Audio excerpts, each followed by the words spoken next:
Geography 231 students, how's everybody doing this week? This is a big week for everybody. We are officially halfway through the semester, or will be at the conclusion. So this week, you do have a lecture, you do have a lab, you will have a little short tutorial, but in addition to that, you also have your midterm due at the end of the week. It's due Sunday right before midnight, okay? So be aware of that. We had to do a lab in addition to the midterm this week. I know if we had been in class, it might have been a little bit different because we could have spaced out various other tasks if we have 2 nights a week in class. But unfortunately, given the situation, we had to do both of those in the same week. So just be aware of that. Make sure that you allow yourself enough time to not just complete the lab, but also complete the midterm. Also, assuming you're watching this Monday, you may not be, but your proposals were due last night at midnight. So hopefully I have all of those from you at that point. And I will review your papers over the next 2 weeks. My goal is to have everybody's papers back by week 10, just because that will give you a full, more or less 5 weeks to take the feedback that I provide to you and work on your GIS projects and write your papers.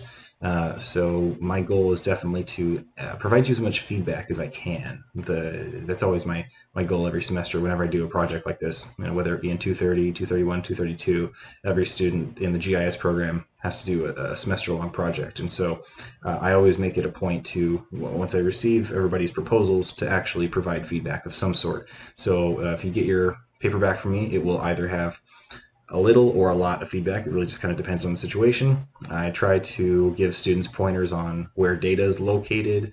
I try to provide instruction on what sorts of geoprocessing tools to use.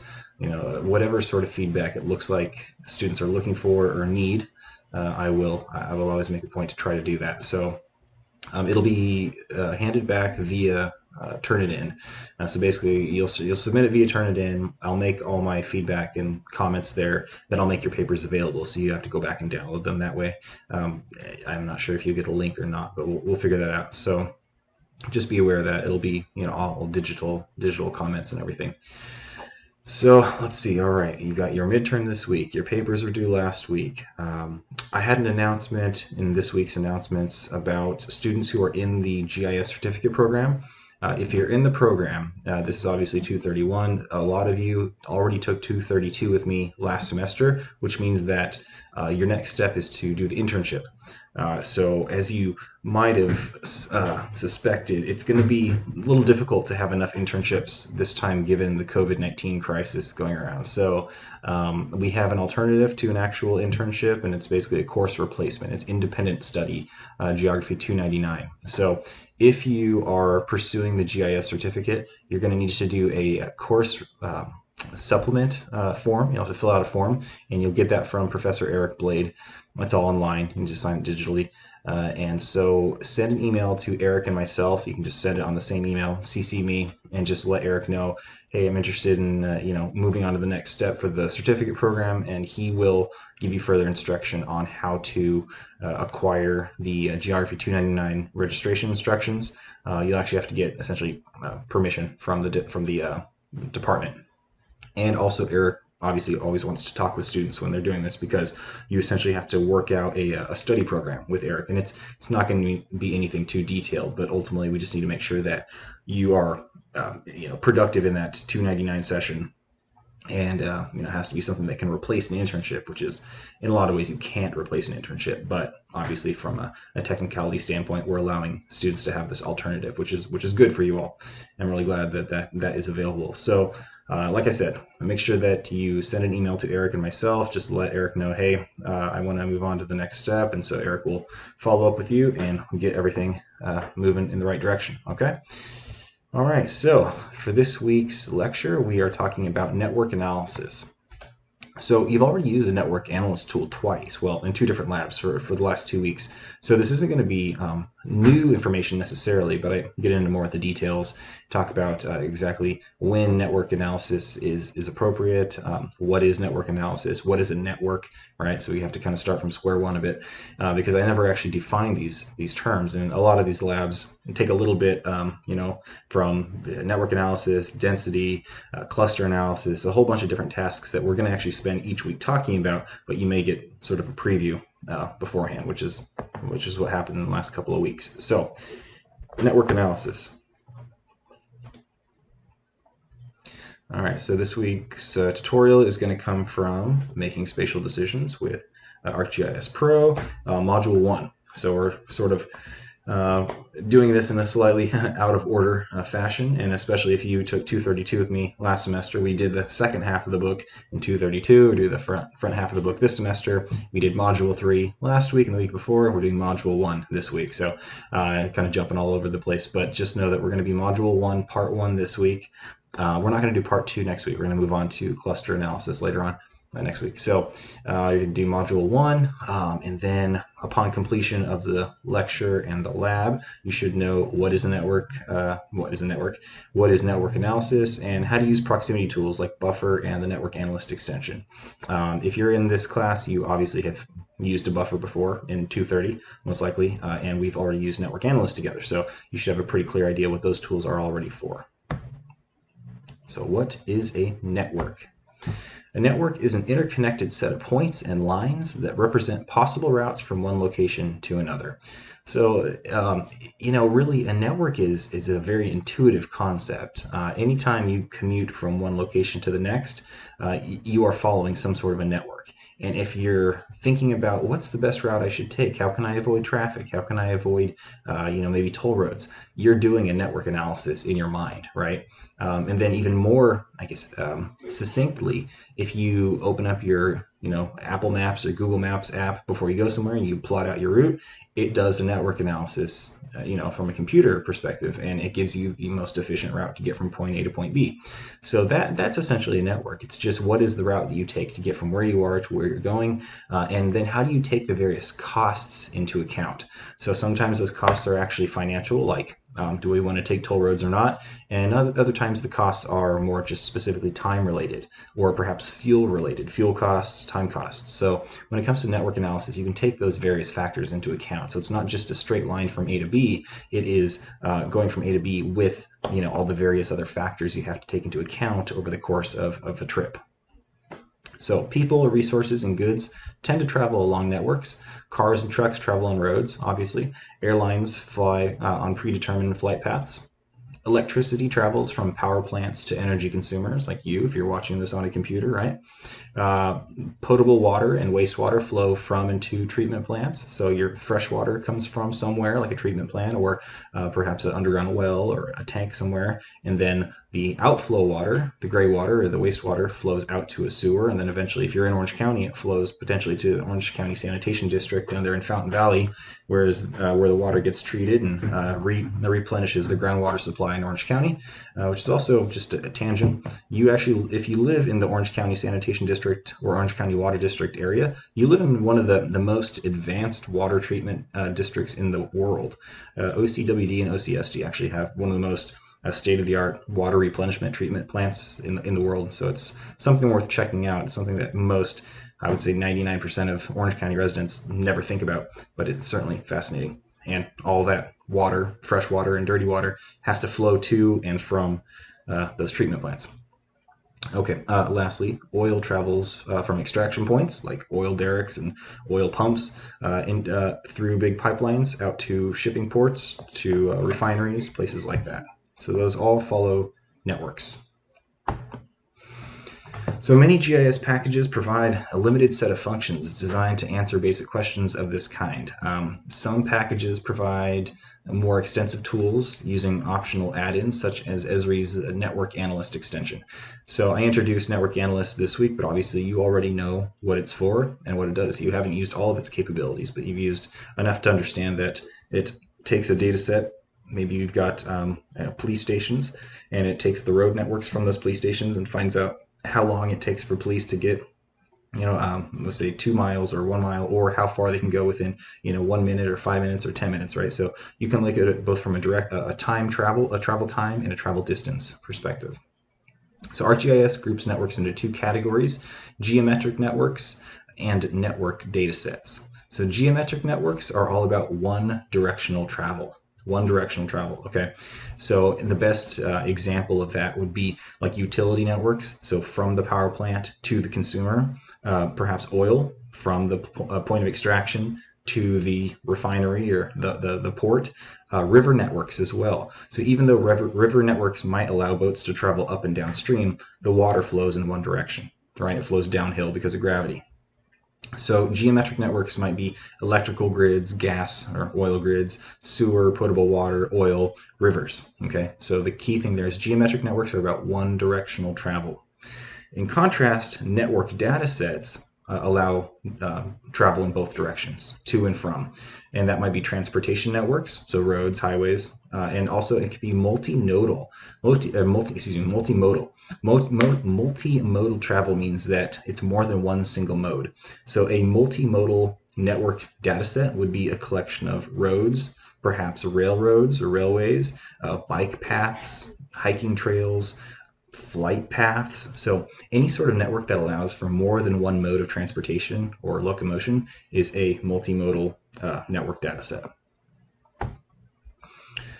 So geometric networks, these, like I said before, utility networks like electrical, gas, sewer, and water lines, and river networks. They all travel in one single direction. So here you can see that these are sort of represented by one arrow pointing in one direction. You're going down a river from the higher point to the lower point, or you're traveling along a pipeline from point of extraction to point of refinement or point of shipping. Okay, so travel along edges. In this context, we use the term edge to essentially mean lines. Okay, but the reason we use edges is that if it's a network data set, those edges can actually be to and from, so two different directions. We call them edges. Travel on edges is allowed in one direction only at a time, and the agent in the network, maybe it's the whitewater rafters in this case, or the oil in the pipeline, cannot choose the direction that they flow. So if you're a whitewater rafter or a kayaker, you're going to go with the river. You might have some say in whether you slow up or speed down, go right, go left, but you're not going to go back up the river, right? So one directional travel. Rather, the path it takes is determined by the external forces: gravity in the case of the river, electromagnetism when it comes to electricity, water pressure pushing fresh or wastewater up a hill, and so on and so forth. An engineer can control the flow of the agent by controlling how external forces act on the agent. So maybe there's a pump station that can push that water up a hill. Maybe there's a gravity outfall where water goes down a hill. But essentially, an engineer can maybe stop that flow, and they could push it, but they can't back it up. They can't flip it in reverse, right? Okay, network data sets, as I said, allow for multi-directional or both direction travel. Okay, so transportation networks like roads, trains even. We tend to think of trains only one train on a track at a time, but you can have trains going one direction and the other. And also pedestrians. So this example down here, this is a Shibuya neighborhood or major intersection in Tokyo, Japan, famous for its cross-traffic crosswalk there. Tons and tons of people, thousands of people crossing at any given time. So the agent on the network, in this case, maybe it's a driver of the truck or the person crossing the street, is generally free to decide the direction of traversal as well as the destination. Okay, so think of network data sets as having the freedom to choose what direction one is traveling, the agent is traveling. As I said before, multimodal network data sets are the collection of more than one mode of transportation. Okay, so a multimodal network data set is made up of several transportation modes like roads, railways, and waterways. Multimodal transportation networks allow for more complex connectivity scenarios, perhaps different speeds and also different costs. So maybe, if you're on a city street, you're averaging about 45 miles an hour. Right? So the network will have an average travel time of 45 miles per hour. But once you travel or change onto a freeway, then the average goes up to, we'll say, 75 or 80 miles an hour. And if you're on a waterway, we'll say the average speed is 15 knots or something like that. If you're in the air, it's 500 miles per hour. So the examples to the right here display a multimodal transportation network in Paris comprised of rail, road, and bus networks, and each is represented by a different symbology here. So you can make out the railways by the little train tracks, then you've got your roads here, and then you've got something else. We'll say it's bus networks or something. Next up, we actually have 3D network data sets as well. So far we've just been talking about travel in 2 dimensions, right? So up, right, left, forward, backwards. But what if you also can include a 3rd dimension, like up and down? So 3-dimensional network data sets enable you to model interiors, like insides of buildings, mines, caves, anything where you're not just moving to and fro, you're also moving up and down. And so this example on the right would be a 3-story building getting from point A at the bottom to point B up at the top. So you're not just moving left, right, and back and forward, you're also moving up and down as well. So if you have street features with accurate Z coordinate values, so remember, think about X and Y values plus Z, X and Y, latitude, longitude, plus Z, up and down. If you have a street feature data set with an accurate Z coordinate value, you can use them with Z-aware features, Z-aware meaning features that have that 3rd dimension, to model pathways inside of buildings to create 3D networks of campuses or major, we'll say like multi-story buildings, things like that. You see these a lot now with like shopping mall maps. So like, malls are maybe going the way of the dodo, but you can still find maps like on Google Maps that will show you the inside of major malls. Well, malls tend to have more than 1 story. Maybe they're 2 stories or 3 stories even. And so if you want to get from point A to point B in a mall, it's not just, we walk down the hallway until we turn into whatever JCPenney. You also might have to go up an escalator and then double back or whatever. So just be aware that 3D network data sets also allow for that X, Y, and Z value. So this allows you to answer questions like, what is the best wheelchair accessible route between different rooms in different buildings? And what floors of a high-rise building can't be reached by a fire department within 8 minutes? So think about the different components of those questions. The first one is wheelchair accessible. So it's looking for specifically routes that have elevators, right? Okay. And then the second question is looking at distance that can be traversed within a finite period of time. So 8 minutes. So knowing what the average speed is to move through the hallway, go up the stairs, or perhaps up the elevator. So each of those different modes has to have some sort of speed associated with it. So we're now sort of getting into the field of network analysis. So it's not just about the network itself. It's looking at how to traverse that network from point A to point B, taking all the various costs into account. So what is network analysis? By modeling potential travel paths within a network, it's possible to perform analyses related to the movement of people and materials. Network analysis is any such method of solving network problems such as traversability, rate of flow, or capacity using network connectivity. Network connectivity, as part of a network data set, is the collection of edges where lines flow, junctions, which is where lines come together at single points or intersections. And so essentially it's a collection of directions, travel directions, and intersections of travel directions. So the lines and then the points of intersection where they come together. And sometimes points have various restrictions, like at this point you can turn right, but you can't turn left. At this point you can go forward, but you can't go backwards, that sort of thing.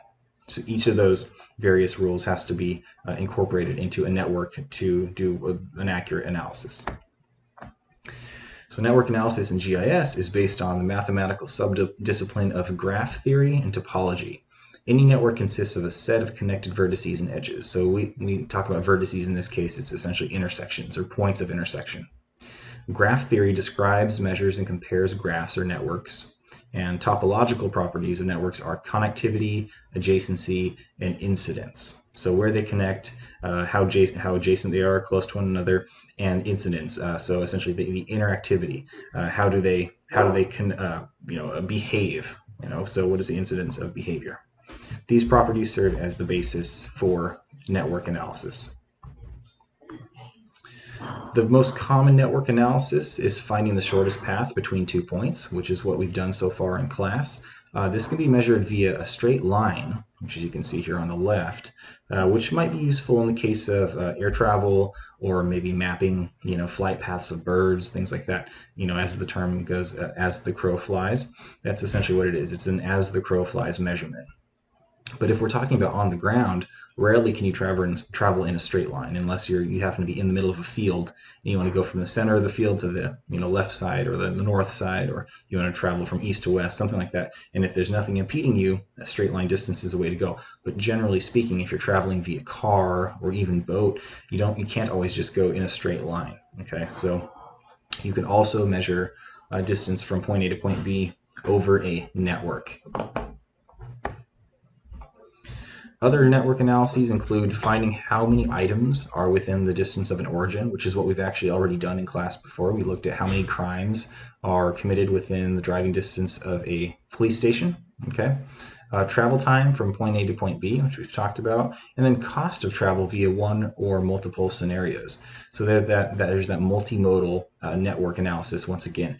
So the cost of travel, both in terms of financial cost and in terms of time. And so you can see this little map down here. It shows travel time. These are not, they look like straight lines, but actually what these are travel distances from, we'll say, Detroit to Milwaukee. Yeah, it's not actually a straight line. You're not going, unless you're flying. So this is telling you it's 413 minutes from Detroit to Milwaukee, but that actually is telling you have to go down through, what is that, Indianapolis, and then through Illinois, all right, and then up into Wisconsin. All right, so this is a map that tells you travel time in minutes. Network analysis, we've already talked about, but network analyses can include solving a route analysis on a 3D network. For example, getting from the bottom floor of a building to the top, and then also taking special restrictions into account, like is it wheelchair accessible or not? Can firefighters travel upstairs if the elevator shuts down in the case of a fire? So it's about the quickest route between the first and the 10th floor, for example, and takes various restrictions into account. So the last thing I want to talk about is when we do a network analysis, as I said before, you can take into account both the distance or the cost. And I've talked about cost, financial or in terms of time. So measuring distance or cost. To find what is nearby via spatial analysis, you can measure straight line distance, as we talked about, or measure distance via a network, or measure cost over a network. So essentially it's three different ways of coming up with travel, I guess you could say the means of travel and what is involved with traveling. What is the distance? Can you go straight line? Do you have to follow a network? And what is it going to cost? Deciding how to measure nearness and what information you need from your analysis will help you decide which method to use. So finding what is nearby can be based on a set distance or travel to or from a feature. What is within a specified distance may be found with a simple buffer and spatial selection. So the buffer tool, which most of you have probably been exposed to in some form, all it does is essentially it creates a radius around some input feature. You can do a buffer around a point, a line, or a polygon. And ultimately what you're doing is you're saying, let's find out what is the visual representation of some defined distance from an origin around that feature. So if it's, we'll say, a 1 mile buffer around a point, you're essentially going to end up with a circle, because it's going to be a 1 mile radius all the way around, and it will be a circle with a 2 mile diameter. Okay. If you're looking for radius around a line, essentially it will be the length of the line, but then whatever the buffer is on either side of that line will be included. And then you can also do a buffer around a polygon too. So let's say you've got, you want to find out what is 500 feet around a soccer field, for example. So you take your soccer field there, you'd end up with a rectangular, the shape of a soccer field, and then a 500-foot radius around that soccer field. When it comes to actually using a buffer, once it's been created, you can then select by location. So it's called a spatial selection. And you use that buffer to find everything that either intersects or is within or is contained by that buffer feature, because you're actually creating a feature in this case. So my example here is, assume you need to find every house within 300 feet of a school. You would create a 300-foot buffer around the school, then select by location all houses within or intersecting the buffer. So when is this practical? Well, you've probably seen drug-free zones around schools. So I think a drug-free zone around a school is typically like 1,000 feet or something like that. So like about a fifth of a mile. And so how do you actually find out what is it? What's 1,000 feet around a school? Well, you take that school polygon, or maybe it's a point. Hopefully it's a polygon because you're going to get more spatial data that way, or more spatially accurate data. And you take the polygon of whatever the block the school is in, and then you draw a 1,000 foot buffer around it. And then you know that if a drug deal happens within 1,000 feet of a school, then that a crime has been committed, and it's bad news. The dare police come after you. If you know that reference, then you're old like me. Okay, so alternatively, there may be movement or travel between the source and the surrounding features. In this case, a geometric or a network dataset may be required to find distance and spatial relationships. Assume you need to find how many people live within driving distance of a new grocery store. A network analysis would be required where a preset driving distance metric would determine how many people live in the store's market area. So in this case, it's not about a buffer. It's not finding out how many people live within a mile of a new store. It's finding out how many people live within a predetermined drive time or driving distance.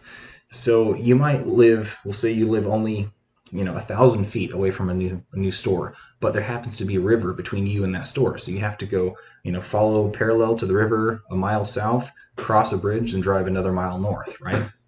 So in that case, a network would tell you that, okay, you may be, as the crow flies, close to this store, but in terms of actual network reality, you're not necessarily a prime target, demographic for this new store. Okay, so the movement and the travel from one origin to another really helps determine, who is within a specified distance when we're talking about driving distance or driving time, not, direct Euclidean distance. So measuring cost. Finding travel cost can be based on travel time to or from a feature, money, like operating cost per mile, or effort expended. So for example, like energy required to walk a certain distance. These are all different costs. So obviously we've talked about travel time. You can think about it financially, maybe the cost per mile. So fuel consumption, wear and tear on a vehicle, then also perhaps tolls, things like that. And then, effort expended. So if you want to measure, like, what is the cost to run a marathon? Well, in terms of calories, it's pretty high, right? So it takes a lot of energy to run 26 miles, right? It takes a lot of energy to run 10 miles. So ultimately, when it comes to actually measuring cost, you can do it in terms of calories, you can do it in terms of time, you can do it in terms of dollars, okay? So mapping travel costs provides a more precise measure of what is nearby than mapping distance, but requires more data prep and processing. Obviously, you know about this because you've done the network analysis before. So you need to have a network data set, right? So you need to have those roads that have the directions of travel, the speed, all of that. And then you actually have to sort of analyze the data after the fact. It's not just about selecting features within a specified distance. It's finding out those that are within a specific drive time or driving distance of the origin.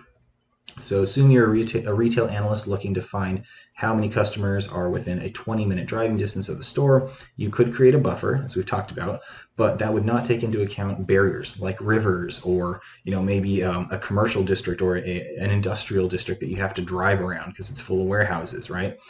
You might have one-way streets, you might have dead ends like cul-de-sacs. All these various impediments can be worked into a network analysis.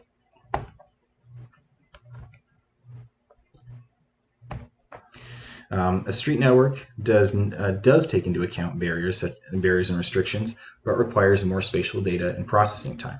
The output, however, is a more detailed and accurate tally of customers within that actual 20-minute driving time. So you have to have a real street network that allows an analyst to actually figure out what the real travel time is, not just raw distance. Okay, so that sums up the lecture. Your module for this week is obviously going to be making spatial decisions, module 1, project 1, deliverables. I'll actually have that posted on Canvas. I haven't decided yet what specific deliverables I'm looking for. You need to do the entire lab, obviously, just like any week, but I'm not asking for every single deliverable So to be determined. You'll find out soon. All right, so that concludes this lecture. If you have any questions about anything when it comes to the midterm, if you had any questions about your proposal paper and maybe you didn't get it on time, you can still submit it late, half credit. Yes, definitely send me an email if you need anything. Available for Zoom sessions on Tuesdays and Thursdays. And to the students who I've met with recently, thank you for setting those up. I think those were productive. And for everybody else, feel free to send me an email. We can set it up, okay? Have a good night, and I'll talk to you soon. Bye-bye.